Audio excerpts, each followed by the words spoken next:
Ian Ekmans s'élance donc en pole position pour cette manche qualificative C contre F. Et sachant que depuis quelques années qu'il évolue à l'international dans le cadre des championnats d'Europe et mondiaux de la CIK, eh bien, il a fallu attendre 2023 pour qu'il goûte à sa première compétition sur le sol belge dans le cadre de la YMC Euro Series à Mariembourg, puis à Austricourt dans le cadre du championnat de Belgique et maintenant à Genk dans le cadre de notre compétition nationale. Lui qui connaît très bien évidemment ce tarmac du karting Genk pour y évoluer depuis maintenant plusieurs saisons avec succès. Sachant qu'il n'était pas présent lors de la première manche à Mariembourg, eh bien, il aura fort à faire pour eh bien, encore aller titiller les protagonistes de tête dans ce championnat. Legostein, Sam Bolta, Lucas Griggs, mais surtout Aaron Ferrazzano, Bart Plouk et tous les autres de la catégorie senior. Sam Balota, évidemment, et Legostein sont les deux protagonistes de tête, ceux qui se battent inlassablement depuis 2020 maintenant dans la conquête du titre national. Enki Kalteren pourrait être le troisième larron à surveiller de très très près. Mais Ian Ekmans, comme on le disait, n'a rien à perdre évidemment dans l'optique de cette compétition. Il est là aussi pour préparer la conclusion de la YMA Euro Series à la fin août. Il sera certainement là parmi nous aussi mi-août pour la quatrième et avant-dernière épreuve de la YMA Series Benelux qui se tiendra ici aussi à Genk. 2 étapes à Genk, 2 étapes à Mariembourg et à Austricourt. C'est le programme du championnat 2023. Dès que les feux s'éteignent, on est parti. Ian Ekmans contre François Delati. On est parti, green, green, green. Ekmans sur la gauche de votre image, un excellent envol, il ferme la corde, mais regardez qui passe derrière, c'est Mirko Wouters, son équipier qui protège sa fuite. Gillian Kamen qui s'infiltre également, et plusieurs pilotes pris dans un accrochage avec l'un d'eux qui doit couper le circuit jusque dans le virage numéro 5.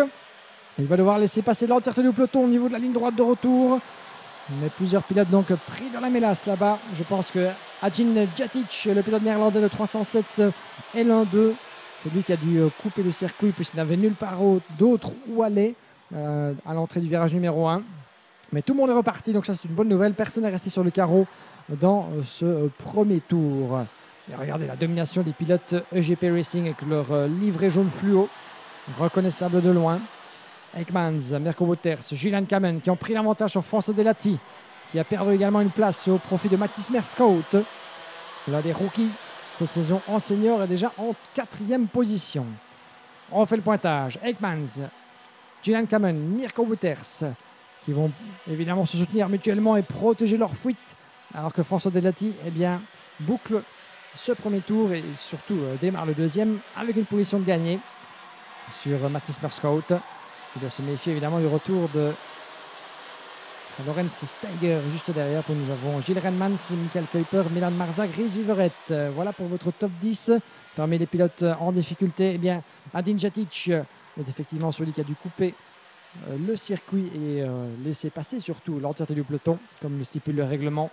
Je pense que nous avons également Bader Al-Soulaidi, Kevin Biker et Emma Wenreich qui se sont retrouvés là-bas à s'emmêler les roues dans le premier virage. À vous signaler également que Reis de Zeu, le pilote néerlandais, le numéro 270, a choisi de renoncer et ne prendra pas part au reste du meeting, ou du moins il n'était pas présent lors de cette manche et j'ai cru comprendre qu'il avait donc abandonné pour le reste de la compétition. On en aura confirmation lors de la prochaine sortie de ces deux groupes. Pendant ce temps-là, le numéro 301 en pleine bagarre, Mathis Merskout avec le numéro 337, François Delati.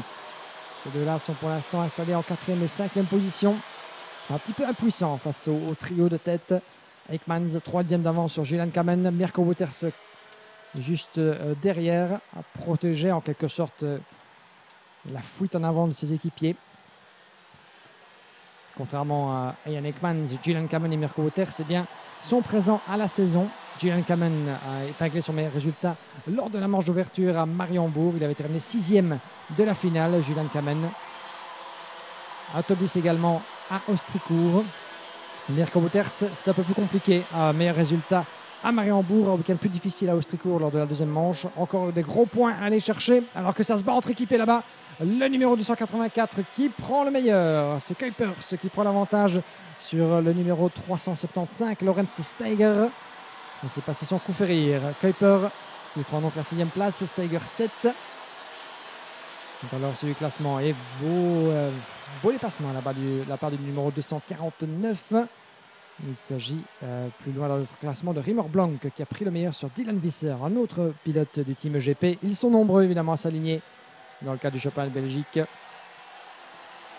Rimmer Blanc qui a pris le meilleur, donc 14e sur Dylan Visser.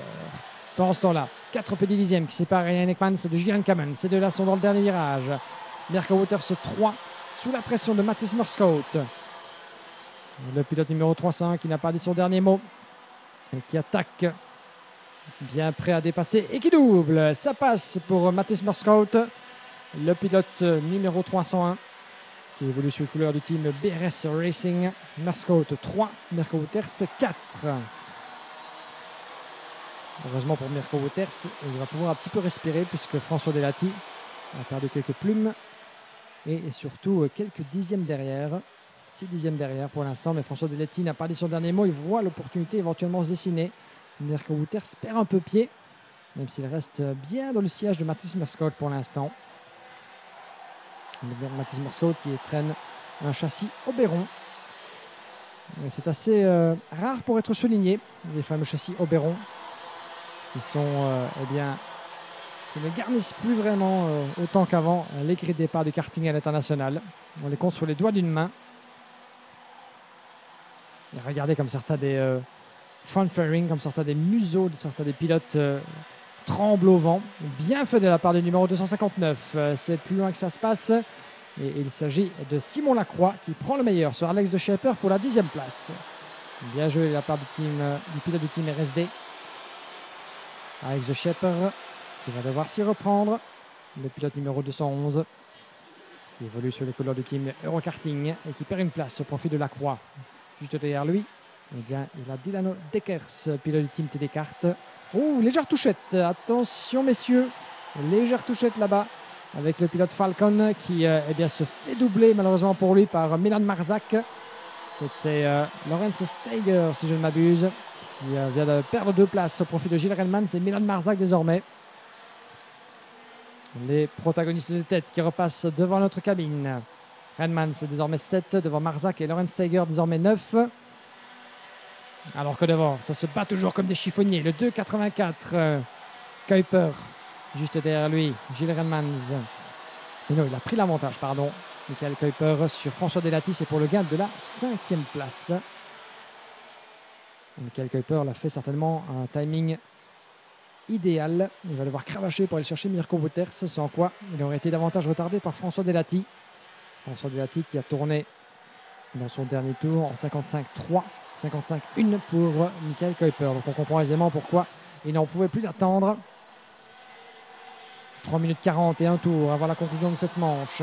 Et Ian Ekmans solidement installé en tête avec une demi-seconde d'avance sur Julian Kamen. Julian Kamen ne peut pas en dire autant évidemment puisqu'il a Mattis Merscout juste derrière lui, mais plus pour longtemps. Merscout qui prend l'avantage à l'accord du virage numéro 1. Et ça passe sans encombre pour Merscout. Julian Kamen la joue fine évidemment. Ça ne servait à rien de résister outre mesure. Il a encore du temps dans cette épreuve pour lui rendre la monnaie de sa pièce. Il peut aller chercher ce dépassement. Il va devoir évidemment ne pas trop tarder, à supposer que Mattis Merscout parvient évidemment à rattraper Ian Ekmans au fil des tours. Ce ne serait pas évidemment idéal de le chef de Julian Kamen qui, à défaut de pouvoir jouer la victoire face à son équipier, eh bien, doit tout faire pour conserver Merscout, le rival, juste derrière, l'empêcher de creuser l'écart, de faire la connexion.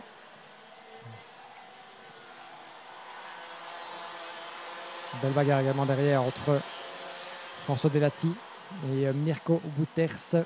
Mirko Wouters, vous le voyez là-bas, qui garde Michael Kuipers juste derrière, le 2,84. François Delati qui s'est laissé décrocher, malheureusement pour lui, le pilote français.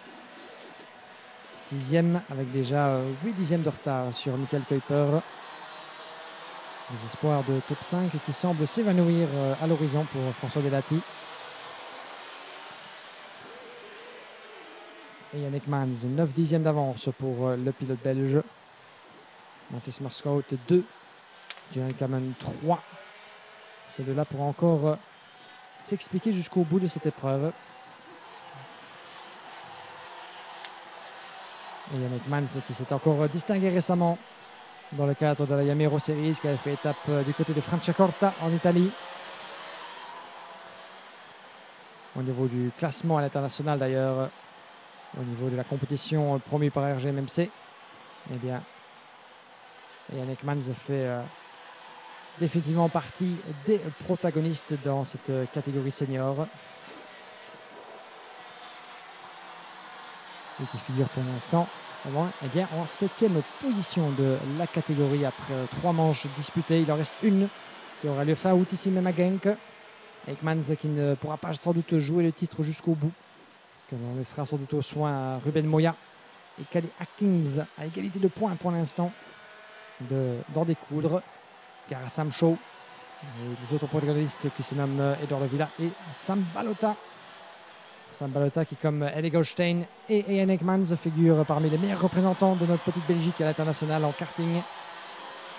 Parmi les protagonistes aux places d'honneur en IAME Euro Series et ici même en IAME Series Benelux. Une seconde plaine, un peu plus désormais pour Ekmans en tête.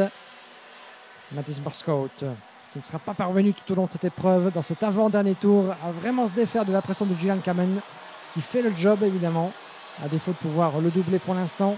Il reste sagement en retrait. Il attend son heure, Gillian Kamen, quitte à garder cette 3e position qui lui fera certainement ses affaires. Ne pas risquer le tout pour le tout, au risque de se toucher, au risque de précipiter un accrochage, éventuellement de perdre tout le profit de cette course patiemment bâtie.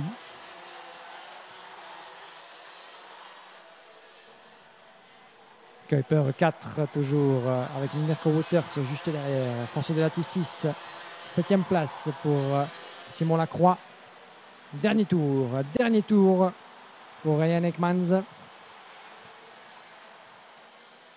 Mathis Borscout sera-t-il en mesure de conserver cette 2e place jusqu'au bout? Il a 1360 mètres et 12 virages pour nous confirmer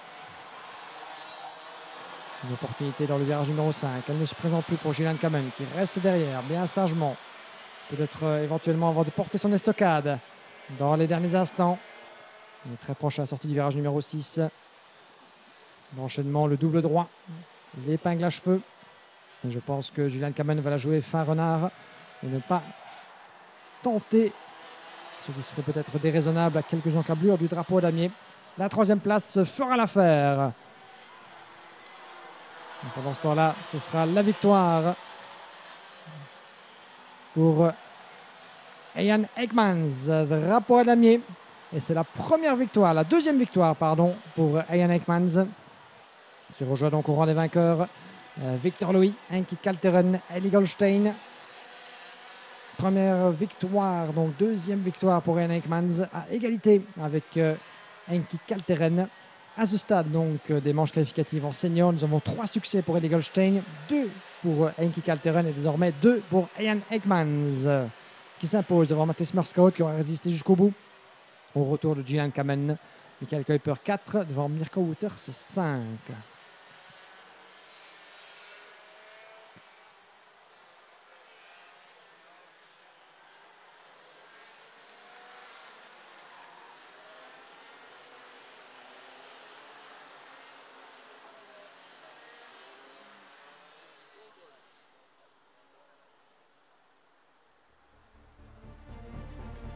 Deuxième succès donc de la journée du week-end pour Ian Ekmans, Mathis Borscout 2, suivi de Gillian Kamen, Michael Kuiper, Mirko Wouters, Simon Lacroix 6e, avec François Delati qui sauve la 7e place devant Rimmer Blanc, Dylan De Vos, Lorenz Steiger qui boucle le top 10. Nous avons ensuite Dylan Visser devant Dilano Deckers, Gilles Renmans, Nicolas Simic, Tristan Krohn, Alex De Schepper, Isabelle Abbas, Terz Verscour 18e.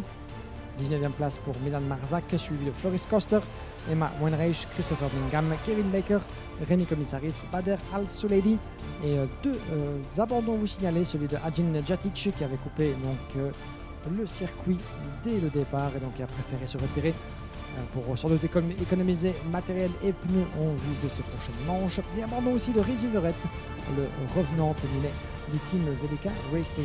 Grace de Zeo, on vous le disait, qui avait choisi d'abandonner avant le départ de cette manche qualificative. Quelques minutes de pause, restez bien avec nous puisque nous avons d'ici quelques instants rendez-vous avec la manche qualificative opposant les groupes B et D, toujours dans la catégorie senior bien entendu. Ce sera la dernière manche qualificative de cette matinée. Sur le coup de midi, on sera parti pour À nouveau 10 minutes plus un tour. Dernière manche de la matinée, une pause bien méritée pour tous les protagonistes et on reviendra de plus belle dès 13h10 et 13h05 en direct sur la chaîne YouTube de la IMA Series Benelux. 13h10, premier départ de l'après-midi. La suite des manches qualificatives pour les deux catégories avant évidemment de conclure par nos 4 finales, 2 finales B, une par catégorie et les finales A. 16h35 pour les juniors.